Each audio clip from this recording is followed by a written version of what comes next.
Vaya escenario el que se está viviendo en Ucrania. Esto no se puede creer. Zelensky ha reconocido que le ofreció dinero a Fico. Oye, ¿qué significa esto? Pues que Zelensky ha estado ofreciéndole dinero a los países dentro de la OTAN para que lo acepten. ¿Los ha estado intentando sobornar? ¿De qué se trata esta acusación? ¿La administración de Zelensky intentó pagarle a los miembros de la OTAN para que terminen aceptando su ingreso en él? Vamos a comentarlo.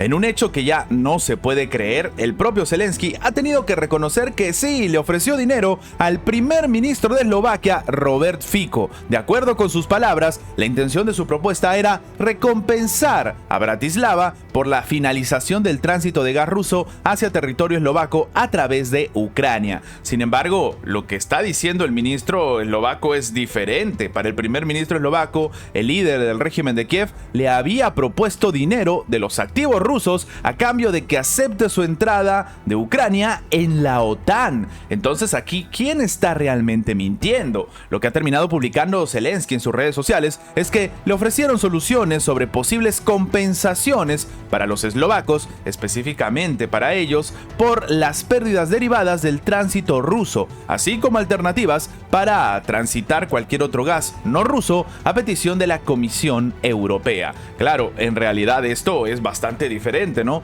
Lo que terminó diciendo es que estaban listos para hacer eso. Fico no quería ninguna compensación para los eslovacos y no quiere cooperar con la Comisión Europea. Esto es lo que dijo en este caso pues Volodymyr Zelensky, intentando decir que en realidad Fico estaba incluso separado completamente de algún tipo de tratamiento con Bruselas, haciendo hincapié en que el primer ministro eslovaco por alguna razón considera que Moscú es más rentable. Claro, los comentarios del líder en Kiev se produjeron después de que Robert Fico asegurara que en realidad Zelensky le había ofrecido 500 millones de euros procedentes de activos rusos congelados para que vote a favor de la adhesión de Ucrania en la OTAN. Así como lo están escuchando. La conversación tuvo lugar después de la sesión de trabajo del Consejo Europeo celebrada la semana pasada en Bruselas, Bélgica, donde ambos políticos discutieron la continuidad del contrato para la compra de gas a Moscú a través de territorio ucraniano que expira este 31 de diciembre y que Zelensky ya ha anunciado que no tiene intención de prorrogar.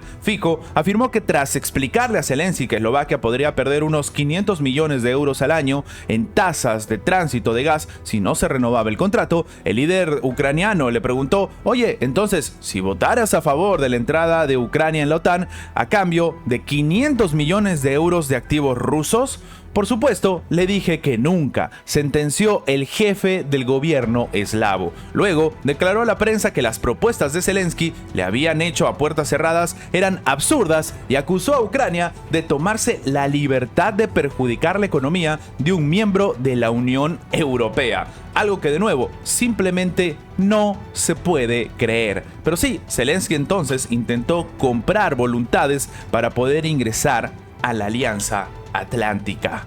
Existe un país que es tal vez una de las esperanzas que tiene Europa que se va a quedar sin el gas ruso. Estamos hablando de Qatar. Sin embargo, lo que está sucediendo entre Qatar y la Unión Europea tampoco es tan agradable para el viejo continente. Qatar acaba de advertir que va a dejar Europa sin su gas vital en caso de multas europeas. Sí, Qatar dejará de suministrar el gas natural licuado GNL a la Unión Europea si la estatal Qatar Energy se enfrenta a una multa de Bruselas por incumplir los criterios de sostenibilidad corporativa. Esto declaró al medio Financial Times el ministro de Energía del país, Saad Kabi. Esto ocurre en el marco de una creciente dependencia del gas catarí en Europa. No aceptaré que nos penalicen. Interrumpiré los abastecimientos de gas a Europa, terminó declarando el titular. Tal y como especifica el periódico, se trata de las penalizaciones previstas por la directiva sobre las diligencias debidas de la empresa en materia de sostenibilidad,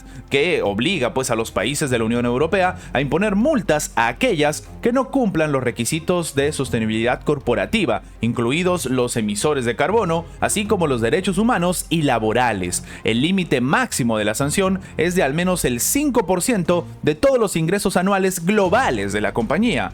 Kabi opinó que en su forma actual la legislación será imposible de aplicar para empresas como Qatar Energy, ya que esta entraría en vigor en el 2027. En sus palabras, obligaría a la sociedad a realizar auditorías de las prácticas laborales de todos los proveedores del grupo, y la cadena de suministro mundial incluye miles de entidades. La compañía, según añadió el ministro, tampoco va a cumplir los criterios de cero emisiones de CO2 de la Unión Europea debido al volumen de hidrocarburos que produce. Para que nos hagamos una idea entonces, Qatar tiene la sartén por el mango en este momento y está metiendo una presión sin precedente a los europeos. Esto no es una broma. El 5% de los ingresos de Qatar Energy significa el 5% de los mismos del Estado qatarí. Es el dinero del pueblo, así que no puedo perder esa cantidad de fondos y nadie va a aceptar perder tanto capital, terminó explicando. Por último, consideró el funcionario, la directiva podría afectar a todas las exportaciones qataríes en Europa, incluidos fertilizantes y productos petroquímicos, así como las inversiones del fondo estatal Qatar Investment Authority, lo cual demuestra que sí, Qatar ha empezado a utilizar el tema del gas como una herramienta geopolítica. Y sí, esto también nos hace a algunos recordar las acusaciones que tenía, sobre todo los europeos, con Rusia, cuando decían que el gas era una suerte de herramienta a favor de Rusia que en cualquier momento iba a utilizar en su contra. Al final esto nunca pasó, y de hecho, uno de sus nuevos socios ya lo está haciendo. Acaban de detener en Alemania a un ciudadano ucraniano tras intentar durante 3 veces incendiar un centro de refugiados. ¿Qué es exactamente esto? Bueno, pues resulta que un ucraniano ha sido detenido como sospechoso de 3 intentos de incendio en un albergue de refugiados de la ciudad alemana de Aalen, donde vivían con otros refugiados. Esto según un comunicado conjunto de la Fiscalía de la ciudad de Stuttgart y el Departamento de Policía de Hallen. Durante la investigación surgieron sospechas de que un residente del centro de refugiados de 27 años era la persona responsable del incendio. También, presuntamente, cometió otros incendios provocados en el centro en las semanas pasadas. El ucraniano de 27 años fue detenido por la policía el domingo 22 de diciembre por la mañana temprano. Esto se lee en el comunicado en el que han empezado las investigaciones, a ver si no es un enviado de la administración rusa, según dicen ellos, aunque también podría ser, tristemente, un enviado de la administración ucraniana. Recordemos que Ucrania en este momento se ha quedado sin diferentes frentes, se ha quedado sin diferentes fuerza humana en el campo de batalla, porque evidentemente los refugiados son eso, precisamente, personas que han huido de su país para no unirse al conflicto armado. El hombre se encuentra actualmente bajo custodia y la policía prosigue la investigación, añade según el comunicado. No hubo heridos en el incendio, pero los daños se estiman en unos 200.000 euros. Y para algunos, esto demuestra lo que realmente estaría sucediendo. ¿Por qué? Porque ya muchos empiezan a hablar del tema de los refugiados, empiezan a hablar del tema también de estas personas dentro de la relación con la Unión Europea. Por ejemplo, miles de ucranianos estarían cómodos en el Reino Unido. Sin embargo, esto sería un problema para el propio gobierno. Esto lo comentamos en su momento por el mes de octubre, lo cual demuestra que también es un tema que se debería tratar más a menudo y que ahora está empezando a golpear fuertemente a algunos países. Y claro, esto ya sería el colmo en Alemania, donde precisamente hemos comentado lo que sucedió no hace mucho y que tristemente ha golpeado también al propio gobierno con la cantidad pues de heridos y de fallecidos que hubo en este atropello masivo en una feria navideña.